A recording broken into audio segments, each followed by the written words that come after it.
can you just share your general thoughts on the European League of Football? So, I don't know how this will go over.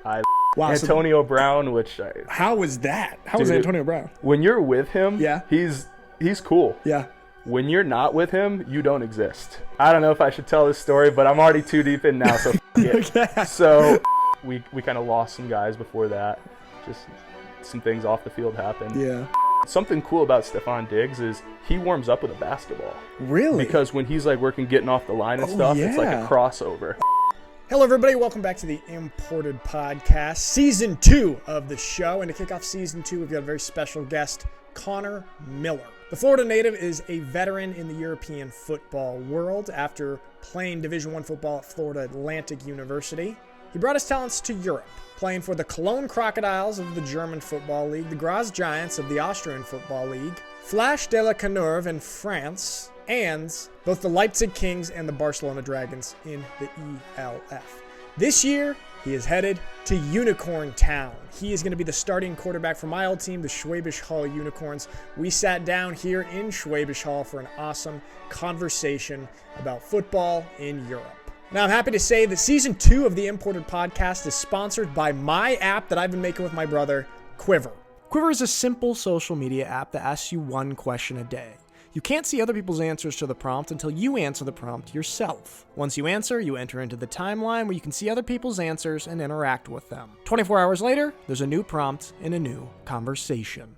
Today's prompt is, what is a guilty pleasure of yours? Very fun to read people's answers on this one. Quiver's currently available on iOS, so if you have an iPhone, join us on Quiver. Connor's on there, and I'm on there. Follow us. Now, without further ado, the kickoff of Season 2 of the Imported Podcast, Conor Miller. So, Conor Miller, welcome to Schwäbisch Hall and welcome to the Imported Podcast, man. Thank you, sir. It's great to be here. There we Thanks go. for having me. There we go. You were just telling me before your first encounter with me. Yeah. My first interaction with Nick Alfieri. So, 2022 CEFL. I'm playing for the Flash La Counerve, the greatest team in France.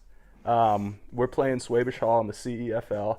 Nick is not playing, and I believe Cody was with you announcing the game? Yeah, Cody was not playing either. Yeah, Nick and Cody were announcing the game, and tough game. Unicorns ultimately prevailed. Yep. And so, long story short, we get back to France Monday. We're watching the film, but we didn't have the huddle film yet, so we're watching the TV copy with the announcers on. And so the way the Unicorns play their defense, we've had a lot of success with the deep out pattern to the field, like 12 to 15 yard out. And I was feeling good. I hit like 5 of them early in the game, like we were moving the ball. And then the 6th one, it was like third quarter or so, I missed it. I dirted it or I skied or something. And the freaking commentator says, well, you see, that's why you need a quarterback with a big arm, someone who can make those throws. As you see, it's very tough, and not every quarterback can do it. And I was like, man, thanks, Nick. There we go. That's a tough first impression. Yeah, so we're here we are. Well, I hope you take comfort in the fact that I know nothing about football, and I was just saying words, That's so funny, though. That was the first interaction that we had. But then we redeemed ourselves, and when we met last year in Barcelona for a couple minutes after the Surge game, and I didn't have any mean things to say about your deep outs. I can do you one better. Okay. My second interaction was Unicorn Town. Yeah. Oh, there we go. So That's Mr. Lars Kozlowski, the German stallion, back in so this would have been late 2022. He showed me Unicorn Town. Yeah. And dude, it was awesome. And I was like, okay, this guy's not an ass. Oh, can I curse? Yeah, you can curse. Okay. Yeah, I was like, this guy's not an asshole. Like, so you redeem yourself there, and then I met you in Barcelona after the Stuttgart game, and I was like, I want to be like this. Okay, there we go. This guy's awesome. And look at us now. And look at us now on the couch in Unicorn Town. We're good, and I am a fan of your deep outs. Oh, okay, at this means point, the world. Okay, and I'm excited to see a lot of them this year. So, Conor, you've had kind of a really cool experience in Europe so far. I think you've played in 4 countries, right? Yeah, so we have Germany, Austria, France, Spain, Catalonia, and now Austria again. Okay, and so we'll call that 4. Yeah, there we go. How did you originally come out to Germany? Your first team was the Cologne Crocodiles, Cologne Crocodiles. So give me this sort of college to getting into European football. So coming out at FAU, Florida Atlantic University, I was there for 2 years. I was a backup both years. First year, it would have been my junior year, we had Jason Driscoll, all-conference performer. Awesome. Led us to the best season in program history. Second year, my last year, I lost the quarterback battle to a freshman named Chris Robeson. He actually played for Straubing last year. Really? Interesting. One of the most talented quarterbacks I've ever been around. He deserved to win that competition. Okay. Nice. Was in the QB room with Kyler Murray and Baker Mayfield at Oklahoma. Ended up transferring to FAU. Okay. Just a freak athlete. Legit. Okay. So didn't have much game tape. Coming out, went through the whole NFL draft process. Had a couple workouts, had a pro day. Ultimately didn't end up catching on with anybody. So could have gone the whole CFL route or had the opportunity to come up in Germany. I was like, what? Like, Germany? Yeah. Like, there's football there?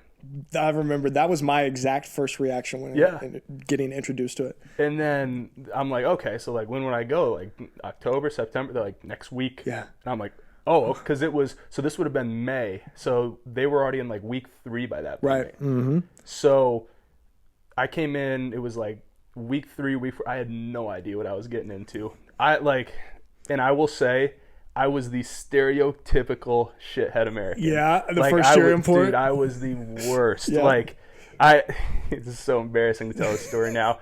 I didn't know if I was coming to Germany and I was going to like Somalia with people walking around with AK-40. Dude, I had no idea what I was getting into.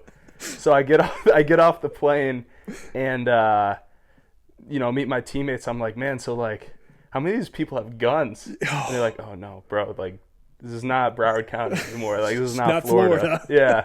So I'm like, okay, like, everything's really cheap here. And, excuse me, sir, we're doing a podcast. Sorry, we're in a podcast. Thank you. Golly. So, dude, I get there on I guess it was Monday. Yeah. That same day we had practice. And, dude, I think I ran Skelly, offense and the scout team. So we had like 2 periods of Skelly, 2 periods of team.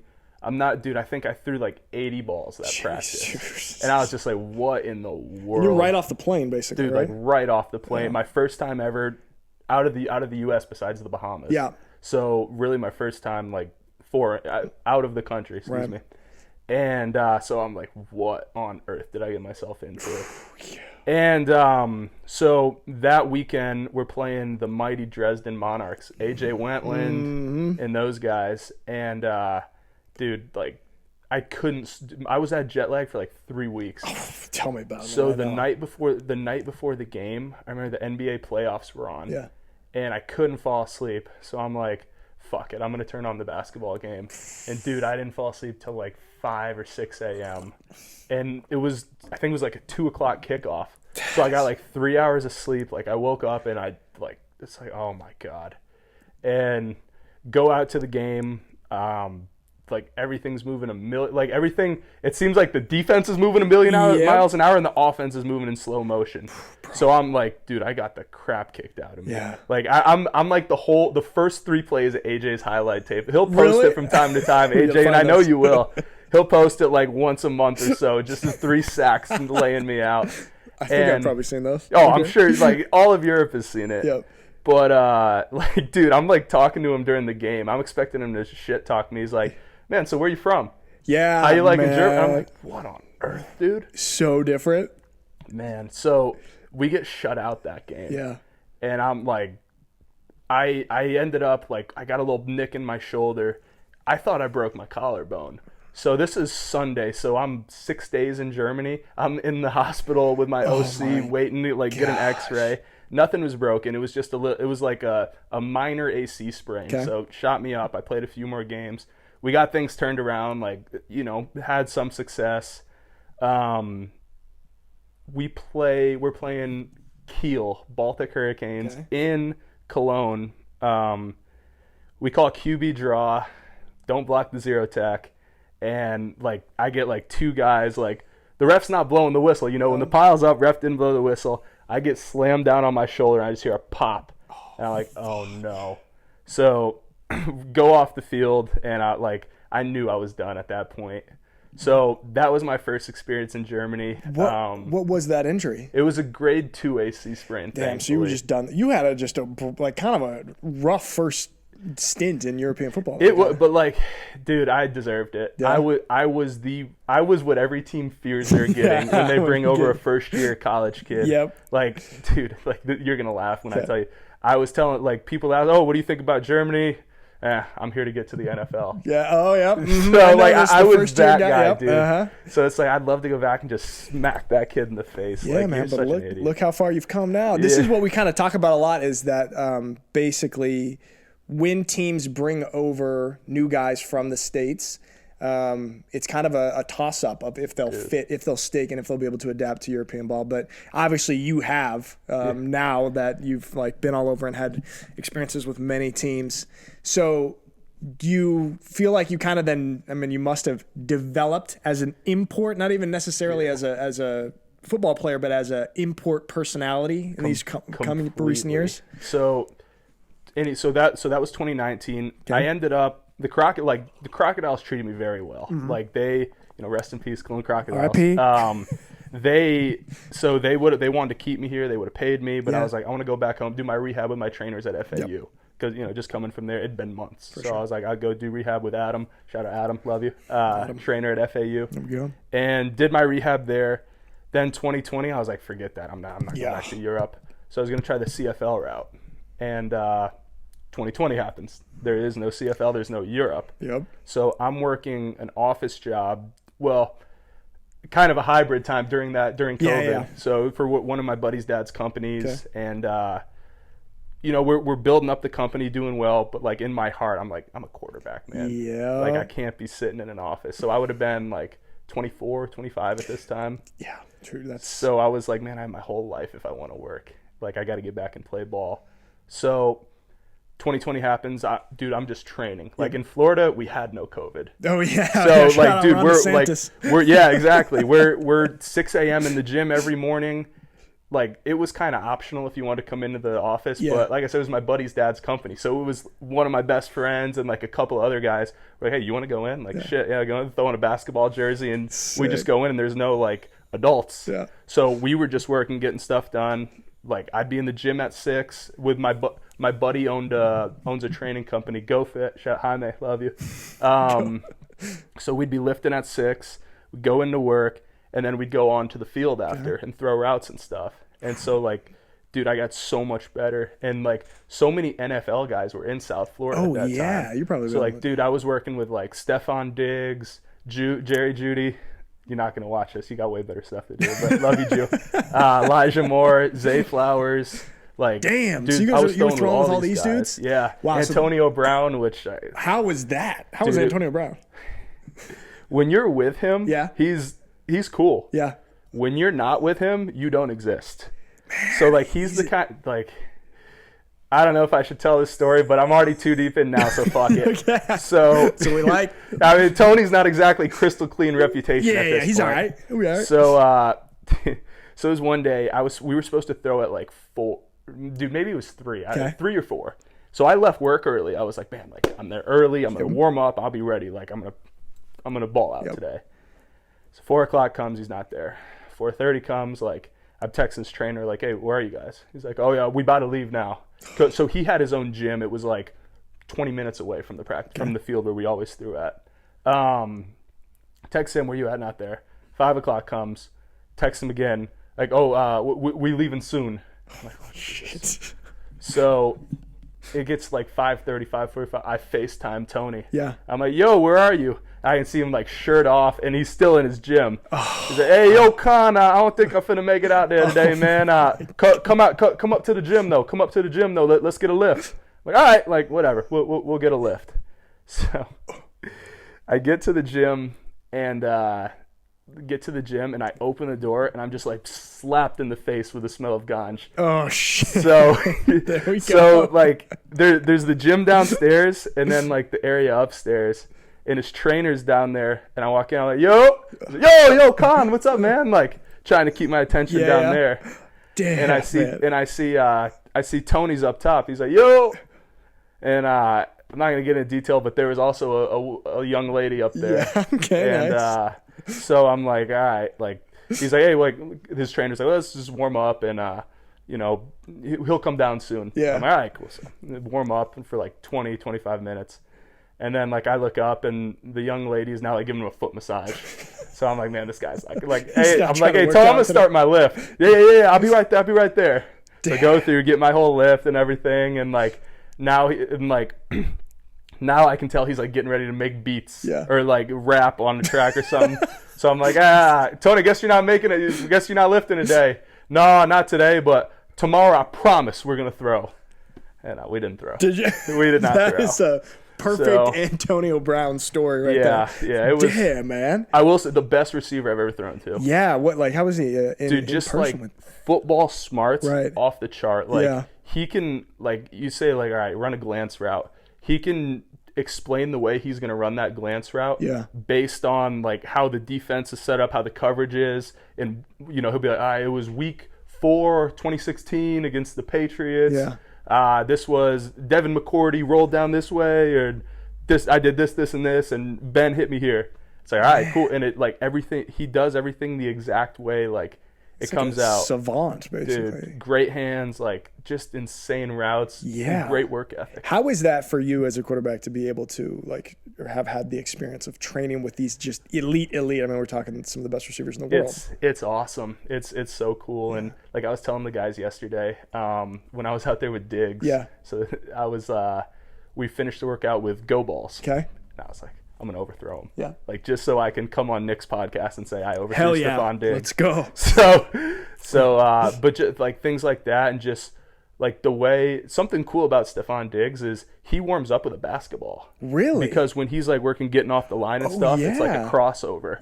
So he sick basketball handles. That is so unique. Actually, I've seen a couple, I don't know, maybe like he works with Brandon with Receiver Factory and then Pete with Tight End U. So they have like Tyreek Hill's with them. Judy goes with sometimes, but a lot of guys from around.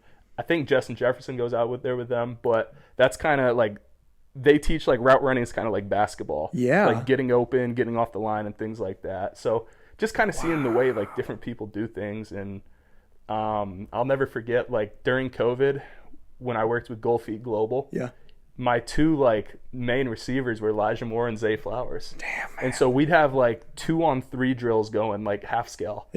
And we'd have SEC defensive players out there, some NFL guys, and just kind of to see the way like Zay reads coverage, Elijah too. Like the way they read coverage, and they can find like, okay, he's dropping back at this angle. That means I have to adjust my route this way. Right. And it's just like, dude, these guys they don't get credit for how smart they are. Yeah, that's what I was going to. And now I want to ask kind of, you've gotten the chance to like throw with some of these super elite receivers. Now, in Europe, obviously there's a lot of talented guys as well, but there's not, Diggs and Antonio Brown. How is that for you as a quarterback to kind of have to adjust from those type of connections and then to your European receivers? Like, are you changing your game up at all, or what is it? So that was one of the biggest things in 2019 when I said the defense is moving a million miles an hour and the offense is moving in slow-mo. Because I was coming off just like all the pre-draft training and stuff like so that. Everything just. So I'm with like guys coming out for the draft, and my quarterback coaches teach me throw with anticipation. Everything needs to be on time with anticipation. And then I'll never forget, we were playing against Dresden. They were playing the cover 3 where they start with 3 at the top, and then the middle guy stays high. They roll down, and it's just cover 3. So we had verts on, and I remember I took my drop, looked off the safety, and came back to that seam, and my receiver just stopped. And I was like it almost threw a pick because I threw it and it went behind him. I think the corner got a hand on it or something. But I was just like, what are you doing? And he didn't understand that concept. And so it was at that point, like I talked with my OC, David Odenthal. He played at Toledo, knows Coach Cliff Kingsbury. And he could see it that way, but he was like, you need to tone it down. That's basically. Like it's more see it, throw it than like you're throwing with anticipation. Right. So you really have to kind of adjust your game. Unless you're playing the Stuttgart Surge. Yeah, there you go. Because, dude, the way you guys drop it, I don't want to give away too many secrets, but, man, the way you guys drop 8, like, if you're late at all, Mitch Fettig's making a play. Goran Zec is making a play. Those are ballers and well-coached. Yeah, well-coached defense. Damn, man. Yeah, that's one of the interesting things, especially for a guy like you that played at a Division I level and then had these, pre-draft experiences with such elite players to come over to Europe and then to have to sort of adjust your game, because sometimes the raw talent at certain positions, it just doesn't click unless you have that elite level receiver. And obviously there's some import receivers who are super high level, but it's just a little bit different. So I will imagine say it's a challenge. The best receiver I've played with over here, Flo Beerbaumer. In the Pathway program now. He was with the Vienna Vikings. Yeah, the tight end dude? Yeah, I guess he is going in as a tight end. Oh. Dude, he's awesome. Where did you play with him, Graz? Graz. Yeah. Graz 2020. And that was, I felt like, because everyone told me, Flo's this big talent. Yeah. And, but he's a goofball. He's an idiot. And he is, Flo. Yeah. You're an idiot. But dude, just, like, that was when he truly became, like, the alpha receiver. And, like, can run any route, dude, can get out of his cuts, sick hands. He's like, dude, he's the kind of guy, like, he'll burn someone deep and be laughing at him the whole way. Like, just a goofball. Dude, he had a couple great catches against the Surge last year in the semifinal. Yeah. I remember just really he had a play that went on got on like ESPN, like top 10 or something. Dude, that's like, he is so talented. I mean, I think it's starting to show itself on Europe's main stage, but I truly believe if he didn't get hurt 2022, his first year with Vienna. Right. If he hadn't gotten hurt, he would have been in the pathway a year sooner. Like, how old is he? Or he's like pretty young, early 20s? 25. Okay. Yeah, 25. But he, I think he'll make it. It's funny you bring him up because tomorrow for ELF Live, we have to talk about, I think I was just telling you, like our top quarterbacks and our top European players. And he is on my list of top 3 European players. I mean, I'm hoping he's not playing in the ELF this year. I'm hoping Dolphins need a tight end. Yeah. So I'm hoping he stays over there. But, dude, he's the best receiver I've played with in Europe. Damn, that's awesome. European, anything. Love you, Flo. Even on A's. All right, so I want to go back a little bit to then this is how you ended up in Europe, and then with Cologne. Then you've had kind of your stints at different teams. Can you tell me, maybe just give me 1 or 2 things about that you took from each of the experiences from these teams, something that you took away, maybe a lesson from Graz, positive or negative? Mm-hmm. Same with Barcelona, same with Leipzig. Just something that you can take away from these experiences. So I would say, I told you Cologne, like I came over and I was the worst. Mm-hmm. When I went to Graz, like I wasn't thinking about the NFL. I was like, I'm going to have the best time. I'm going to have the best time. I'm going to make the most of this. Yes. On the field, like off, not in like a crazy, but like I'm going to be part of the community. I'm going to, I'm truly going to make the most of it. So I went over, and the first person I met in Graz was the German stallion, Lars Kozlowski. Lars. And so that kind of set it, like set everything off. So him and myself are kind of inseparable. Yep. After that point, like he lived right downstairs from me. And yeah, man, we wanted to see everything Graz had to offer. That's dope. So like, dude, like we'd be playing Madden, watching film together. We'd go to work out, throw the ball, like everything. And yeah, man, and like in Graz, ended up meeting my girlfriend, Ikora. And yeah, Graz has been and had the best season I've ever had so far. Led the AFL in pretty much every passing category. And just like had so much fun. Yeah. Like we were one play away from beating the real Vienna Vikings to go to the Austrian Bowl. Yeah, man, our import receiver had the ball in his hands on a Hail Mary in the end zone. And I think that Lars was talking about this when he was on the podcast last year. Yeah, because he couldn't play. He couldn't play because he broke his. He like tore his ACL. It was a bad injury. Terrible. Yeah. But he was a huge part of our game plan because Vienna had and still has Leon Balog, who's a killer. And, we weren't going to try to block him with one guy. We were going to chip him every single pass play out of 20P with Lars. So Lars was going to be the chipper. And then we lost him, and Balog had a big impact, as he does almost every game. Damn, man. So this was your second team that you played with. This was 2021. I think it's always so great when you can, like, befriend a local, obviously Lars is German, being in Austria, but being a local European player, because that helps you kind of just dive into everything. I had a couple of those guys, like my first couple of years. We got to live with a couple of German guys, and that just really helps you dive into it and then feel more a part of everything, because sometimes with teams in Europe, you can kind of really get separated. Americans, Europeans, and I think it helps a lot if you can have those relationships. For sure. So then after Graz, Leipzig? The Flash. Oh, yeah, France. Yeah. Now, all right, you did a podcast with Silas last year, and you said at that time, in your opinion, based on what you've played, the French local talent, in your opinion, was the best out of the European homegrown talent. Do you still feel that way today? So Mike and I were just talking about this yesterday. Okay. So we... Hey, we're having a podcast, and you're getting dragged in. You want to come sit over here, buddy? Hey, right here. Okay. So, like, physical talent, okay. I think the French are the most talented. The best athletes. And when I played with the Flash especially, that was the most violent mentality I've seen. Like, it reminded me most of football in Florida. Yeah. Like, they'll hit you after the whistle. They'll get up and tell you about it. But, it was a true brotherhood. Right. Like it was like everyone had each other's back. It was awesome. I remember when the game that you guys played, the Unicorns, the one that I was announcing and talking shit about your outs, that thinking that damn, they are chippy. They have kind of it seems like an American mentality in a lot of aspects when it comes to being aggressive. I tell about the Flash is where like. You're leaving? Bye, Mike. Mike's leaving. Okay, bye-bye. You come back later? What are you doing? No, don't break the camera, bro. Okay. Tell the dogs to say hi. Cheers. Comment on some quiver things. Get the action going. Your quiver influences. I'm not on there. He's not on there. Ciao. Quiver. Later, Mike.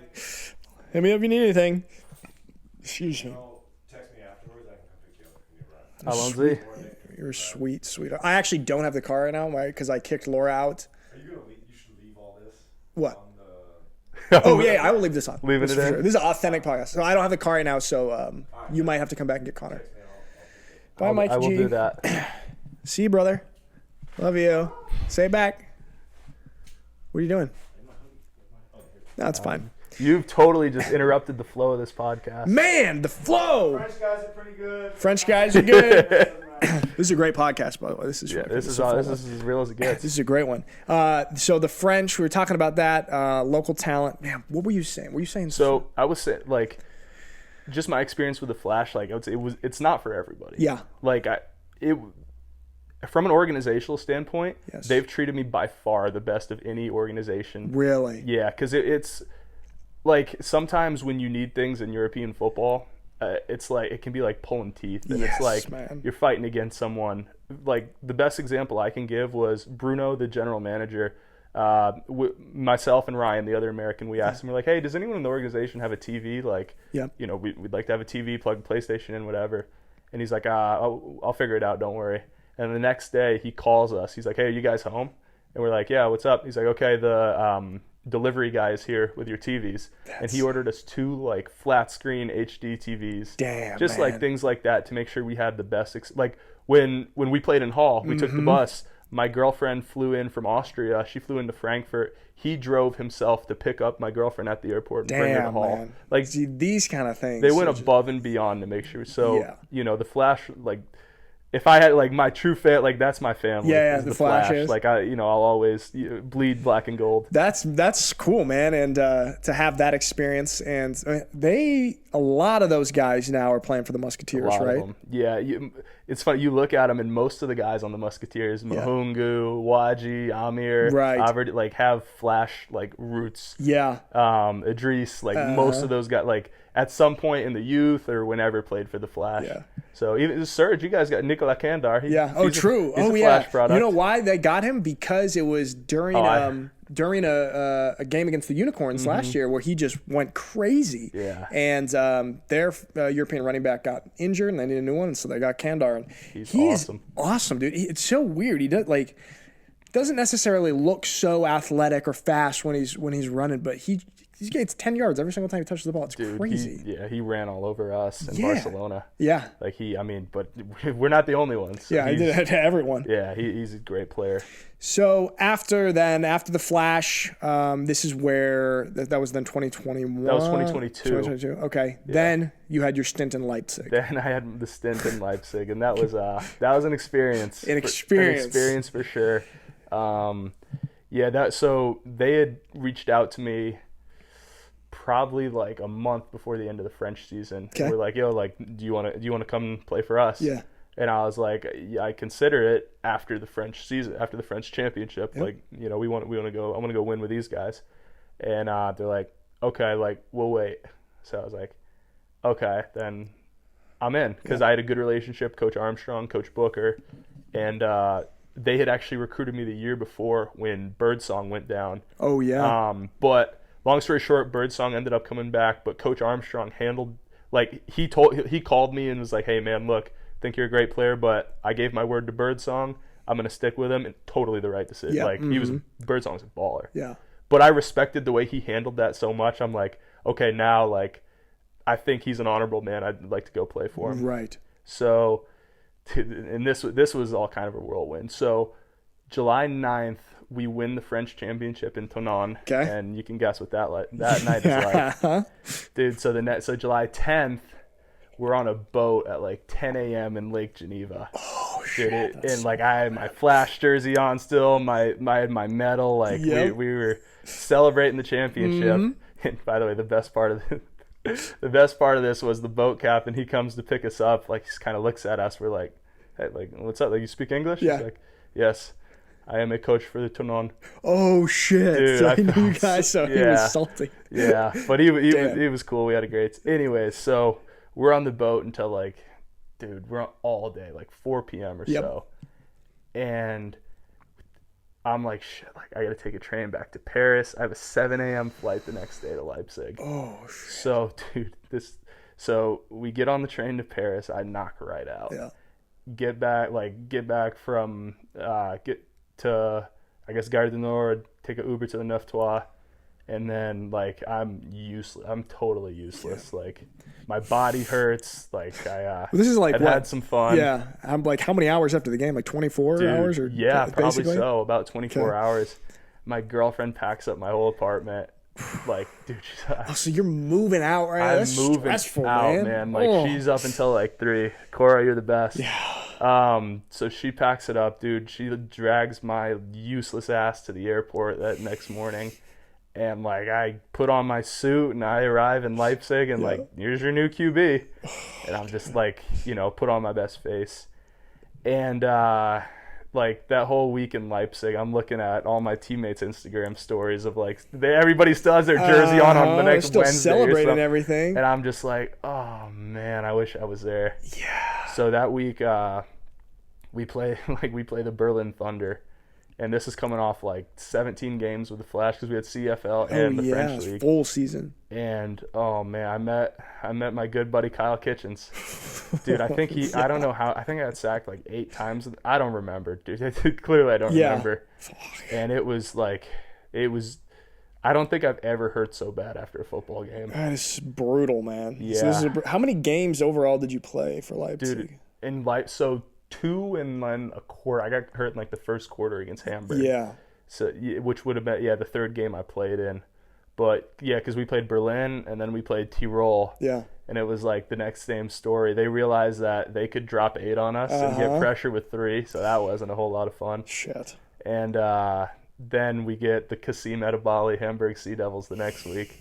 And that was all my body could take at that point. Damn, man, and then especially after 17-game season, and just like it kind of sucks too that you just had to rush right after winning the championship with the Flash. It was, and then go right into like the middle of a season basically. Right, and those guys were hurt. Like those guys had a lot of injuries. And things, and it was rough, man. I think Leipzig ended up playing with 4 quarterbacks that year because they had Jordan, me, Ferris, and Gabe. Gabe Cunningham, baller. That's Leipzig. I feel like, I mean, obviously they've folded now. Just really kind of struggle, and we're just kind of teetering along. Yeah. How was that experience? Like organizationally, organizationally? So it was. I'm pretty close still with the guys who were Mark and Moritz, who were the owners. Yeah. And they took really good care of me. Yeah. It just kind of felt like no one was on the same page. Yeah. And like it was a team that, Coach Armstrong would say it was a team that was kind of thrown together. Right. And so so we I lived in the hotel, the Penta Hotel, which was all great. Took great care of us. Some of the guys lived in houses around the city and things, but it would they were still trying to find their bearings. It seemed like. And Mark and Moritz had just bought the team months prior. Damn, so they're really trying to figure everything out. They were trying to figure out what's the situation here. Do you know now? Is there a plan to revitalize the team there? Do you know? I don't know.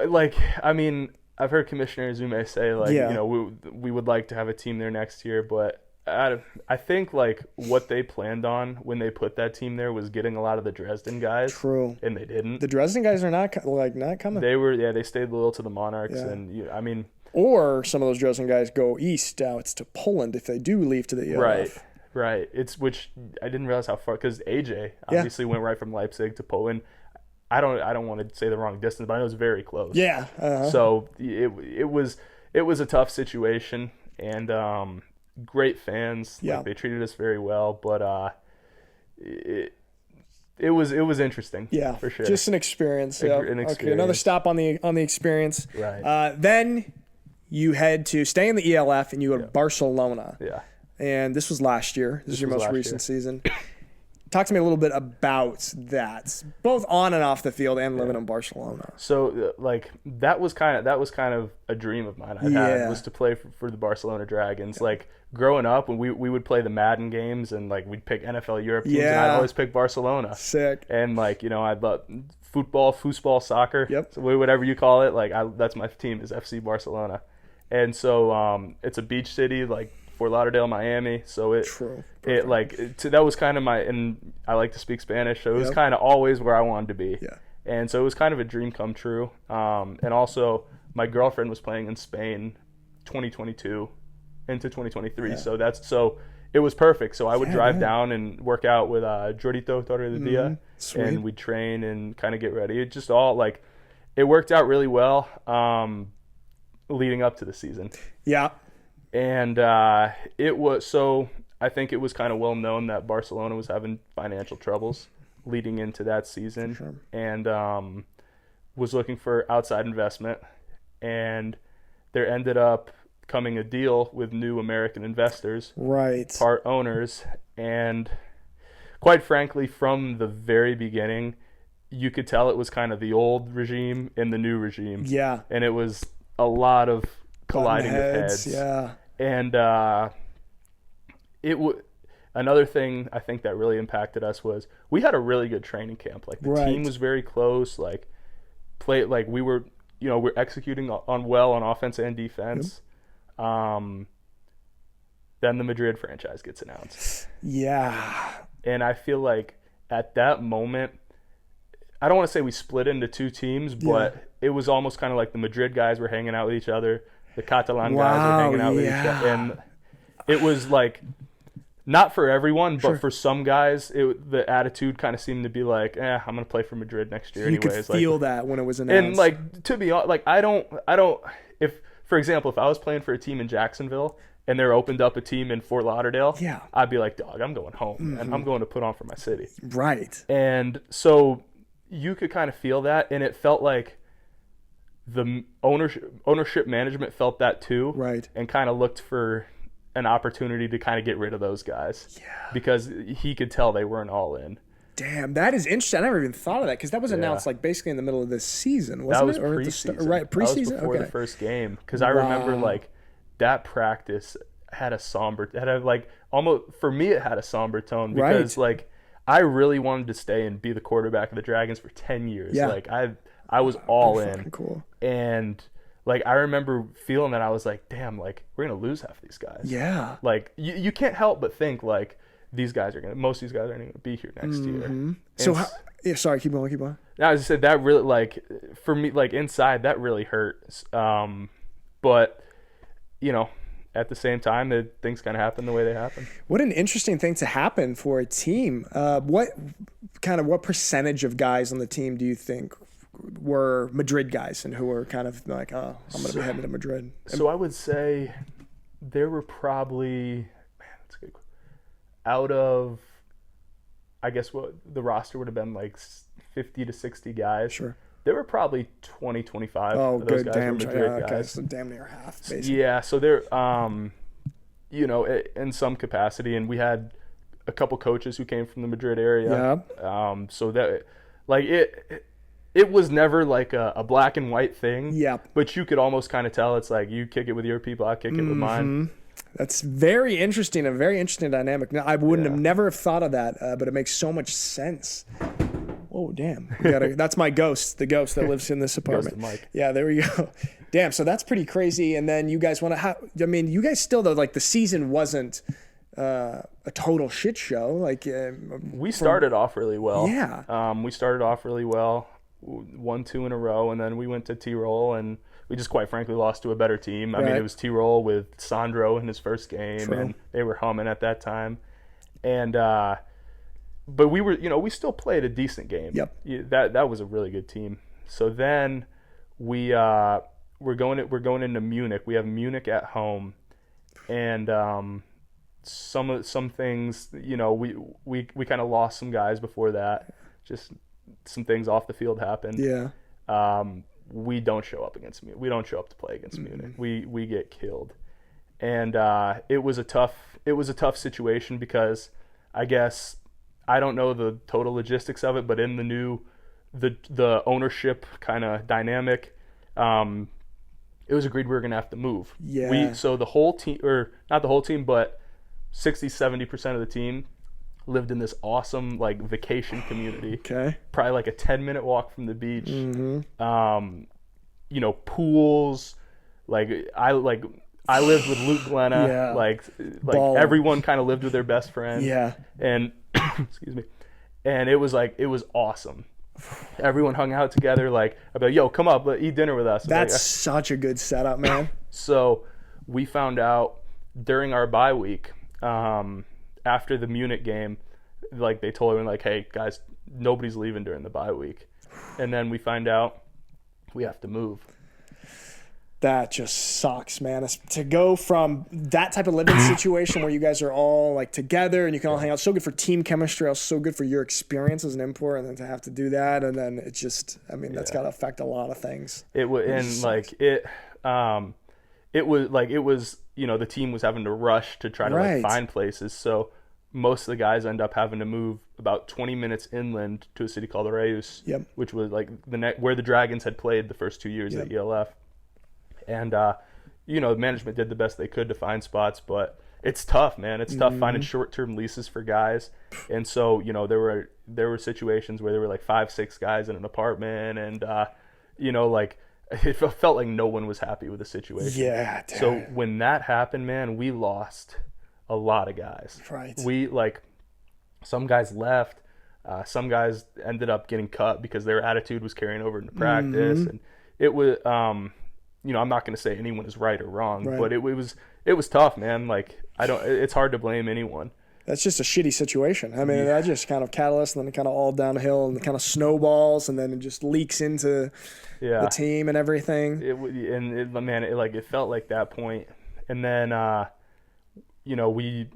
think we end up we have the bye, then we go to Switzerland, and we lose to the Guards, and I think it's a double overtime game, and like at that point we lose to a team who hadn't won a game yet, and we're like, I'm telling everyone, I'm like, guys, this team is damn good. Like Maceo and Ken Hike are the corners, you got freaking Tim Haney on the D line.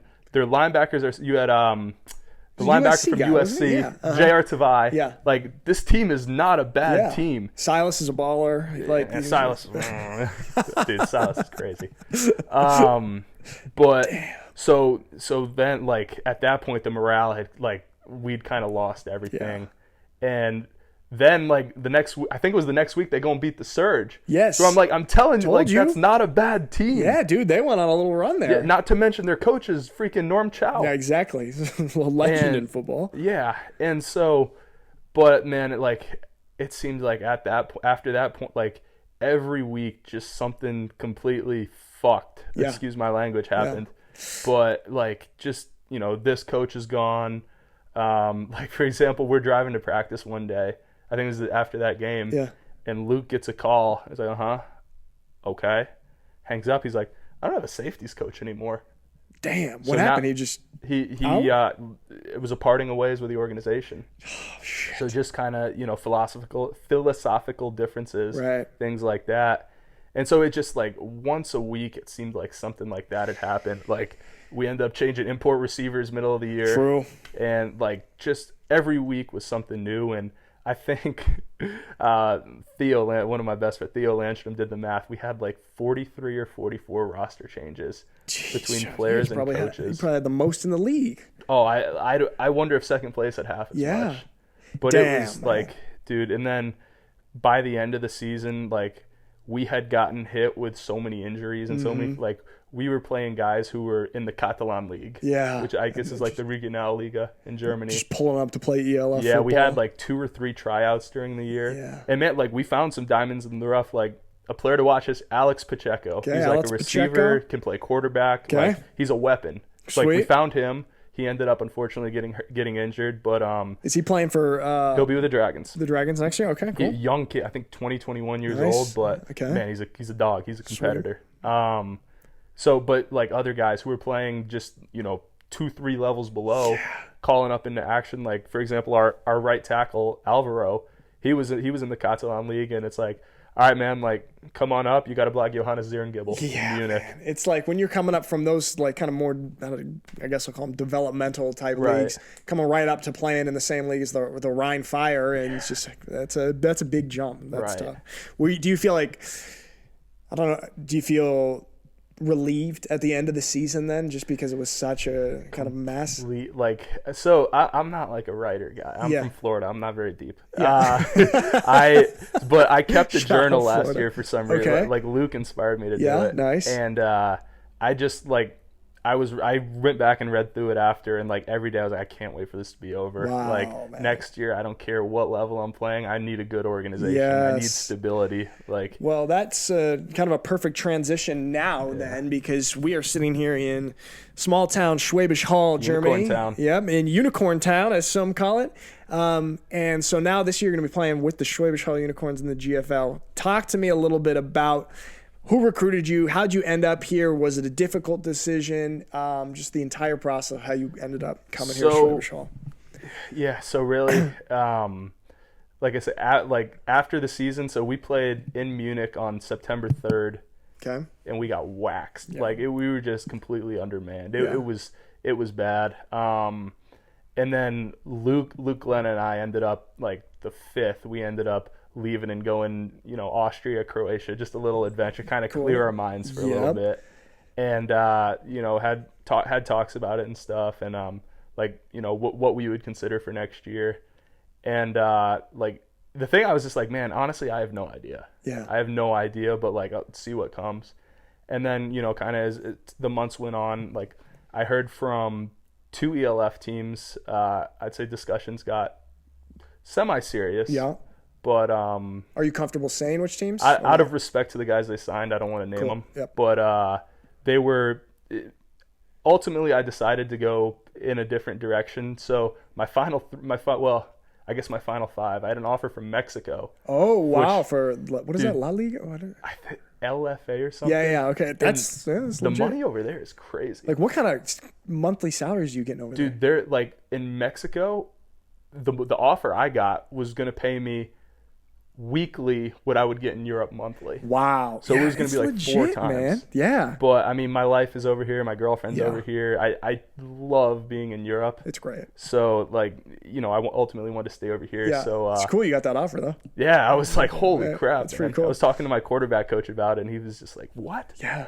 And but yeah, ultimately came to like when I spoke with Felix Brenner with the Okay. Unicorns, and it was like his presentation was so professional. Yeah. And kind of he was like, this is what we can offer you, this is what we expect, this is where you'll live, this is like XYZ, this is how your days will be. And I was just like, man, like this is very professional. I can tell this is well run. And like every single person I've spoke to with the Unicorns, oh, it's the best. Yeah. It's the best. Yep. So you know, and the ultimate factor was Lars. That's so funny. Lars and I had talked about back. like playing together again. And there were, I think, 2 or 3 teams we could have had the opportunity to do so. Okay. And he's like, bro, like if you commit, I will. And I'm like, I'm waiting on one more call from this ELF team, and like we'll see. And he's like, can I tell you a secret? And I'm like, what's up? He's like, I committed to go back to the Unicorns. I'm like, fuck it, I'm in. Wow. So was it like pretty quickly after that? It was pretty like, you know, I wanted to give the other team a chance, like the respect of having a call and everything, but my mind was kind of made up at that point. And it's been like, you know, I got here and it kind of feels like a big family. Yeah, man, it really does. I mean, I'll tell you, I played for the Unicorns for 7 years, man, and those are some of the best days of my life being an import for the Unicorns. I mean, and I'm just like you and Mike coming in here just after you went to the sponsorship lunches. That shit is so fun going around and like kind of just having that experience, man. So I'm excited for you. How has it been so far? I mean, you're only in Schwäbisch Hall now since the start of March, right? Friday. Oh yeah, Friday. So yeah, but yeah, it's been cool. Staying in the Ami house. Nice. Shout out to Smoke, Ralph, Yeah. in your honor. Go. Yeah. Big throwback. Yeah. Did Cody live in the Ami house too? Cody did live in the Ami house, but we were at we're not that Ami one. house. We're at the one that's I've heard. Yeah, you can see it if you drive back up towards your guys' place. Oh wow. It's up on the hill and the they call windows it Ghost are all Town, or what do they call it? Yeah, it's like a crap They had house, some like name for it that it was like out in the sticks. It is. It's wild. When I first came here, and I landed at night after traveling from Oregon, first time in Europe, blah, blah, blah. Get here, and I'm dragging my suitcases up this like dirt gravel thing up to this house that has no front door. It's a piece of wood. You move it out of the way, you go in, and it's just crazy. And I remember that first experience, like, what the hell did I get myself into? Turned out to be an awesome thing. Yeah. But it was just shocking. But I don't know. I think you guys are gonna have a great crew at the Ami house with you, Mike, Tez, gonna be there, Tommy, someone else. Tommy and Tez, I haven't even met you guys yet, but I've heard like every person. I'm like, yeah. So how are Tommy and Tez? Oh, they're the best. You're gonna love Tommy and Tez. So you guys have high expectations. I'm just kidding. Nowhere to go but down on the expectations. So I don't know Tommy that well. I just met him last year a little bit. Seems like an awesome guy, but I know Tez really well, and Unicorn legend. Yeah, absolute Unicorn legend. He's such a baller. By the way, so Mike insisted the other night that we put on Devin Benton highlights. Oh yeah, that's a Unicorn legend. Oh my gosh, man. Yeah. When he ended up losing a lot of weight and just getting absolutely jacked, like 6-pack, like later on in his career. But when he was a little bit heavier, it would truly take 3 or 4 guys to block him. And there's a couple of plays. Yeah, I just saw Mike probably showed you. Mike calls him a people eater. Yeah, and I think that's a good word. I mean, he's a guy that, like, if he was a couple inches taller, would for sure be a because I asked him, like, why was he in Europe so low? Why didn't he get any looks? He said, well, he's like 5'10". Yeah, he's like basically similar height to me, and so that's tough as a D lineman. But yeah, it's cool. There's also, I feel like there's I don't know if you would call it a cool alumni network of Unicorn imports. Yeah. And there's some even guys, like Jordan Newman or Brian McKitty, Bruno, these guys that kind of played back in the day that I'm really close to, and just kind of now you're in a cool network, man, of being I spoke to Riley a little bit. Oh yeah, right, guy. And I like asked him about his experience. He's like, dude, it was the best. It was so fucking fun, man. Just saying how much fun he had, and honestly, that was part of the thing too. When I played you guys in 2022, it was just like you guys were violent. Like I took some hits. Yeah. But like it was always like help you up. Like, hey man. See you next play. But it was always like, it was respectful. Right. It was never like, fuck you, bitch. Or it was whatever. I like that a lot. It's like super classy, high level, hard-nosed football, but like classy and still. And man, I mean, you got to play in one of those games, a sunny Saturday at Optima Sport Park here in Schwäbisch Hall. And man, I love the home game day atmosphere. I mean, I hated it at the time, but you're gonna love it. To be on the other side, it was like you couldn't hear. We couldn't hear anything. Like I was screaming back and forth to these guys. It's shockingly loud. Oh yeah. And the other thing I'll say, like it was one of those games. Like, I was heartbroken when we lost. Yeah. But it's one of those games you're walking off field like you lost to a better team. Yeah. We played a good game. We lost to a better team, man, and that was fun. Yeah, that was fun competing because a lot of the games in France were like we won a game 86-0. Yeah, it's just like so it's like what it gets old. Doing? You know? So it was fun coming and like knocking heads, competing. Yeah, and I've never been offered so many beers after a game. Oh, really? From opposing fans. So Unicorns at the time with the opposing. Hey, that was a gutes Spiel. Yeah, gutes Spiel. Nice. Und bist du ein Bier? Yeah, bitte, zweimal. There we go. Hey, good Deutsch, man. So. There we go. Nice. It's it's an awesome thing. I mean, I'm super excited. For the games to watch, and as a fan this year, I mean the stadium's right over there. On game days, go downtown, grab a coffee. You see people with their Unicorns gear all over, walk over to the stadium. So it's going to be an exciting year. Like speaking of that, then, do you have any expectations? Now you were in the ELF the last 2 seasons, now into the GFL. Do you have any feeling or expectations of coming into this season? Obviously, the goal is to win a German Bowl, but what are your thoughts? I think the message that's kind of being spread this year through the Unicorns is like, we're not worried about who we're playing. We need to focus on ourselves. Yeah. We need to do, we need to compete against the standard. Yeah. Right? So just because we can get, there might be times we can get away with not executing at the highest level, but still having success. Yep. We don't want to do that. Like we need to, compete against ourselves, compete against the standard. So I'm looking forward to it. We've got, of course, a ton of talent in practice now with mostly just the local German guys, and then we've got some good imports coming in. You got a great import class. I'm really excited to meet Jason Scharsch, the receiver. Yeah. Jadrian told me he's awesome. Somebody, maybe it was Jadrian. I don't know where I heard it. It could have been Jadrian. He's the best receiver he's ever played with. I think it was. Yeah, JC said something like that. Somebody said, yeah. So I'm super curious, and I mean, that'll be pretty awesome. Yeah. I think you guys are gonna tear it up. That'd be cool to hang out with a Hawaiian guy. Yeah, for sure. Super chill JC's vibes. he's typical chill Hawaiian. So Florida guy, Hawaiian guy. Right, man. Total complete other ends of the world. Yeah, but that'll be an awesome connection. But I actually have Hawaiian. This is completely. I have Hawaiian cousins, and we grew up watching Colt Brennan and those guys. Like, dude, I always wanted to play quarterback in that offense. Yeah, throwing the ball 60 times a game. Oh hell yeah, man. I'm super excited for to watch games this year. And would you? So this is kind of how I've been explaining it to my friends back in the States. Right. They're like, you left Barcelona to go to Germany. I'm like, listen. It's the Green Bay Packers of European football. Exactly. Bang, I'm proud of myself. Exactly. Perfect analogy. Shout out. Cody Pastrino always says that. He's a Packers fan. Oh, I didn't even know that. And so he kind of says that, and that's exactly kind of what this is. Okay. It's the small town. Like, why the hell is there a good team in this little town? Yeah. Random, but that's the exact analogy I would say. So you nailed it. Cody, I'll license that from you. You license that. We got to pay no Cody. No copyright intended. We got to pay Cody his licensing fee. Yeah, man. So that's basically what it is, and it's cool that it's such a small town. I mean, it's one of the only places in Europe where football is the sport. Right. Right. Like there's a soccer team here, but it's like 6th league. Yeah. That stadium, that's for the Unicorns. Right. That's what like, and dude, like you can see. I mean, I saw going in there, it's like the green paint, the banners, like German Bowl champs, CEFL champs, like Christian Rota jersey retired 62, 61. He played for 20 years. Oh, man. It's crazy. And now he's the head coach. Yeah, it's pretty cool. Yeah. I remember watching Unicorn Town. There was like a mention of him. It was like, something, Christian Rota did this at practice. Oh, yeah. And I was like, oh, shit, that's my coach. He did. What did he say? I should know. I had every line of the movie memorized because I edited it and had to know everything. I'm trying to remember exactly what it was about the Rote. I got to go back and watch it, I guess.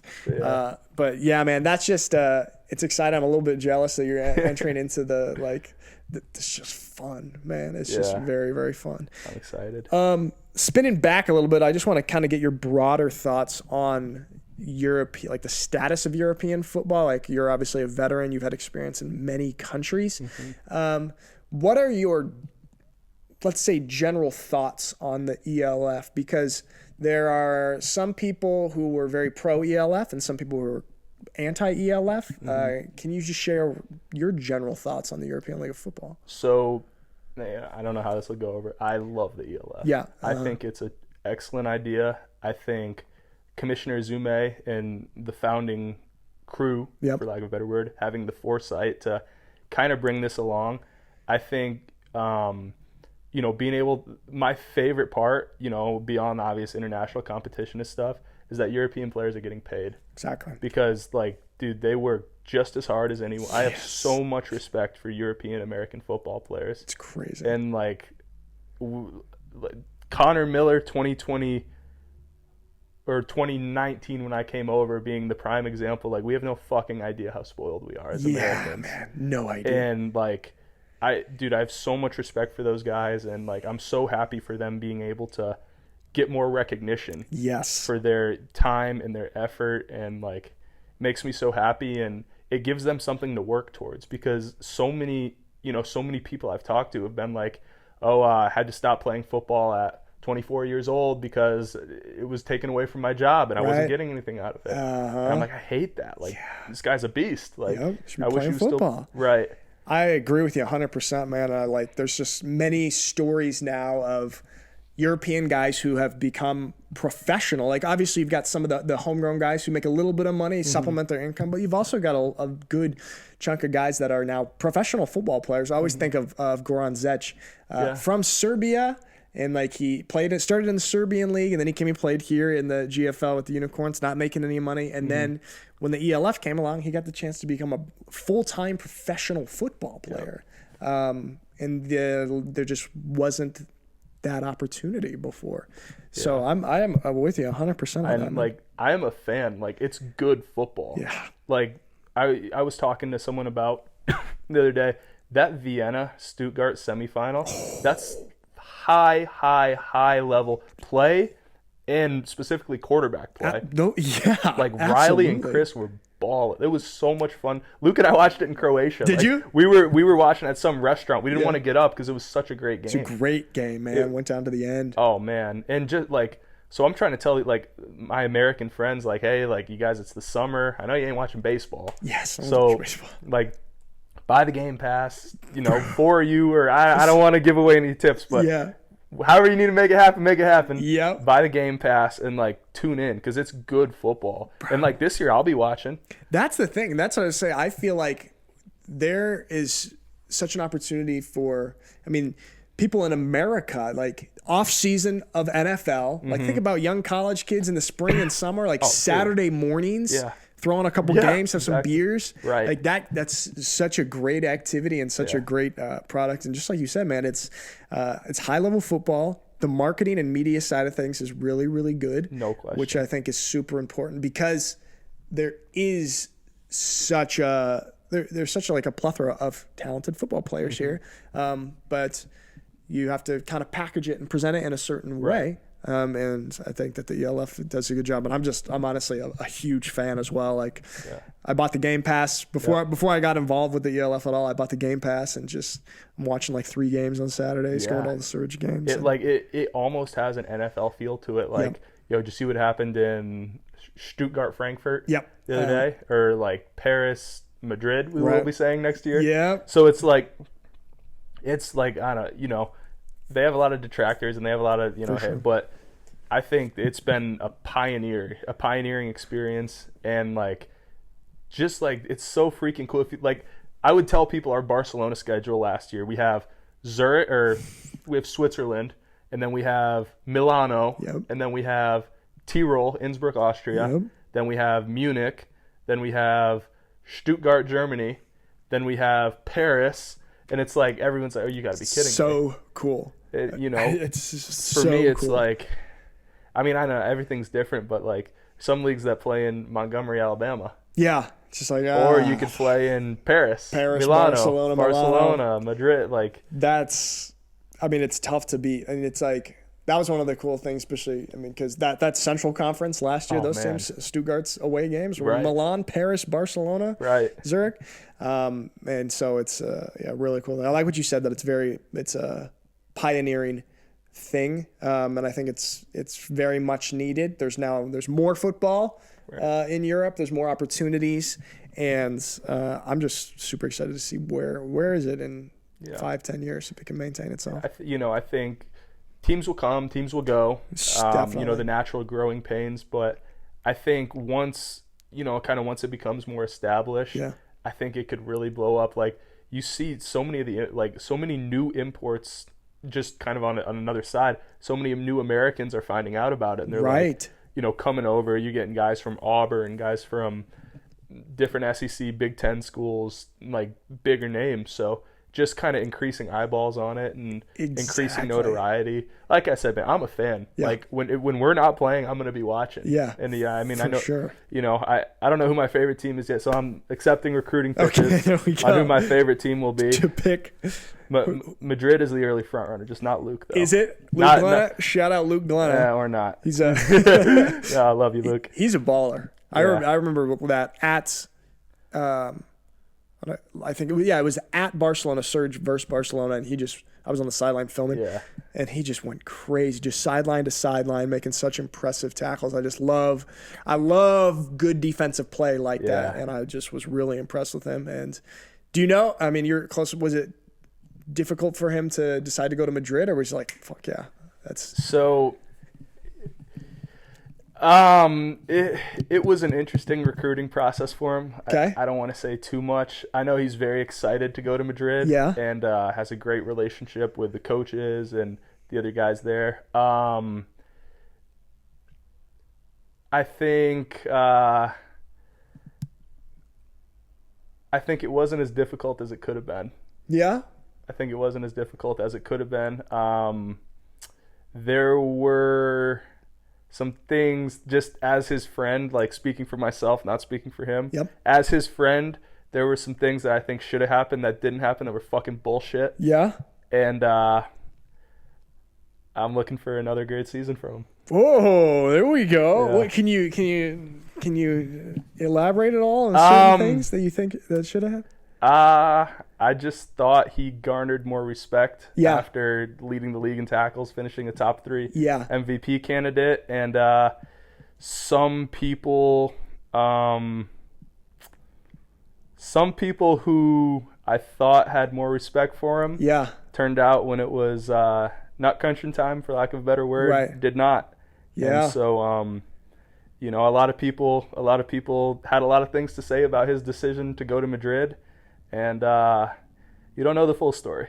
Interesting. That's all I'll say is be careful to judge when you don't know the full story of what happened. That's wise words in a lot of aspects of life. Very wise words. Yeah. But all right, well, we'll leave it at that. Yeah. But I'm super freaking excited to see him play. I mean, just absolute ball. Seems like a good guy too. Yeah, a good guy. Just typical Minnesota. Yeah, I mean, we had a Minnesota guy that was an import with us, Alex Spilla. Yeah, him and Luke are pretty safeties. Yeah, they're just blonde safety from Minnesota. Just perfect. All right, we've got a new segment on the podcast. Let's go. Okay, and it is called, if I don't unplug my microphone, one sec.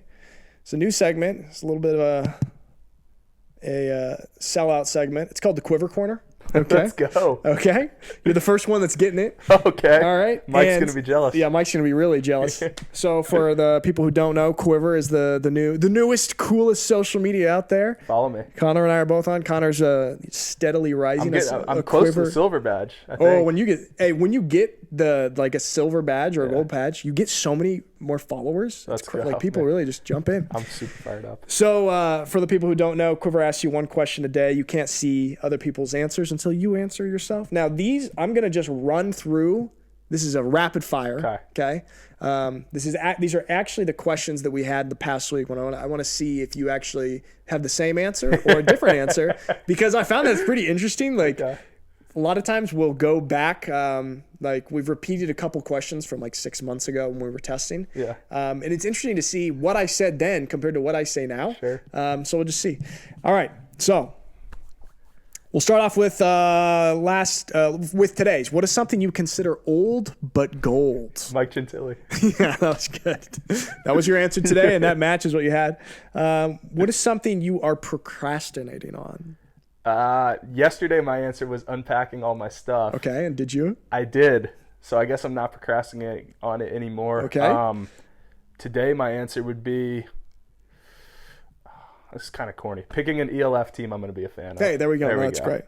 Would you say that the quiver prompt inspired you to unpack because you had to face the fact that you were procrastinating on it? I wouldn't deny it. We are going to take that as a yes. I definitely won't. I won't say no. There we go. A confirmed 100% yes. Quiver changes your life, guys. Absolutely. Okay, absolutely. Connor, what is the most physically demanding thing you've ever done? Fourth quarter. We called it fourth quarter. It was off-season workouts at FAU. Oh, yeah, like the winter workout. We called ours fourth quarter, too. Was yours like stations? Yeah. Yeah, dude. Fuck. Yeah. It's Coach Wilson Love. I think he's at Oregon now. Horrible. Yeah. Oh, man, that was tough. And then, would you guys have overtime, too? Like, if you do get the fourth, and then you'd have to do a couple more stations? We did not, and maybe that's why we didn't have such a good year. Gotta go. Well, we did it, and we didn't have a good year. So. All right, yeah, fourth quarters. What is your favorite thing about the apartment or house that you currently live in? Which, as we discussed, is the Ami house. Yeah, Mike Gentili lives there. Mike Gentili is your answer for about 25% of the question. Honestly, I don't know enough about the Ami house yet to have a good. Maybe Tommy and Tez aren't there yet. Yeah, no, that's a great answer. So I don't have the full experience, and I got in trouble. Yes, Javier also lives there. And that is also a great experience. Shut up with your whining. Gosh, Javier. What is your evening wind down routine before going to bed? Watch a film from practice. Okay. Take a shower.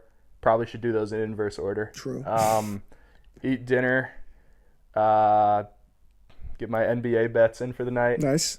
And then probably scroll on my phone much longer than I should and go to bed. That's what I'm fighting too. Yeah. Are you scrolling on like Instagram or TikTok, or what are you on? Twitter? Quiver. There you go. That was the right answer. That's it. It's the only app. No others. Two more. What would the childhood version of you be most surprised about the you of today? Probably the fact that I live in Europe, but I really don't think I've changed much. Yeah. Still a Florida douchebag with awesome hair. Hell yeah. That's a great quote. And lastly, on the Quiver Corner, what is a character trait that you really admire in a person? Sticking to their word and being a good listener. Nice. And I think that's the exact answer I gave. Nice. There we go. So, consistent. There we go. That's right. That's our Quiver Corner, and we're at an hour and 10 minutes. That's a pretty good podcast, man. Right. I'm trying to think if I had any other questions for you that I wanted to ask you. We talked about a lot of stuff. Wait, I have a question. Yeah, you for sure. Did you? So in this, I don't know this guy at all, but every single person I speak to has a story about him. Okay. Did you play with Texas man Jake? Oh, Jake Parker? Jake Parker? Yeah. See, that's the reaction. Yes. Every person wants to give me their Texas man Jake story. Jake. So. Wow, that's so funny. Yeah. Yes, I played with Jake. He came in 2022 he was a receiver. Right. I think he got hurt in the first game, but he ended up staying. He stayed in Schwäbisch Hall and was really a part of the team the whole year. And I have to say, I really admired how into the team he was. It wasn't like he'd been here for years and he got hurt, so of course he's gonna be. Guy was sold out for the Unicorns after having played 2 quarters and was wild. Damn near had to be pulled off the field. As when he was just as a spectator, he's coming after players, and he was an intense guy. I liked him a lot, man. He's that's a good time. Texas man Jake. Yeah, name was given by Lars. Yeah, Lars. He's a perfect Texas guy. He had Texas man Jake, and then I think Lars' role model of all time is Mitch Fettigs in the Fettigs family. Oh, Mitch is a pristine human being. He's Mitch. He said it was Mitch is measuring out every grain of food he eats, and so he's having the right protein, and he's always in the gym twice a day, every day, and I just want to be like Mitch Fettig. That's so funny. He's another one who is just an absolute baller. He was not fun to play against. Twice, I tell you that. No, he's 2022 or 2023. Yeah, he's good, man. Yeah. And he is he's coming back again to the Surge, and he's one that I think he's like the ideal import. Like he gets it. He loves to travel around Europe with his wife Addie, and they're really doing it right. Texas man Jake and Mitch Fettig. Nice man. Them and I'm trying to think anymore that because this all happened 2022 when Lars and we went to Gran Canaria together. Yeah. And so he's telling me like all about the unicorns and just like, you know, how much he loved. But I just remember those were the two people he talked about. Funny. And then of course I get here and Texas man Jake came up and like everybody had to take a turn telling a different Texas man. Yeah, everyone's got a story. He left his impression on Schwabisch Hall. He definitely did. He's did. a very popular guy around He's here. like best friends with Pat Mahomes too. That was one of the stories. Pretty cool. Yeah. You see it like during football season. You see his Insta stories. He's like on the field at every single Chiefs game. That's I gotta give him a follow. He's gonna be like, who the hell is this asshole? Texas man Jake. Shout out Jake Parker. I haven't met you, brother, but I'm a fan. There we go. You left your impression, Jake. That's what it's all about.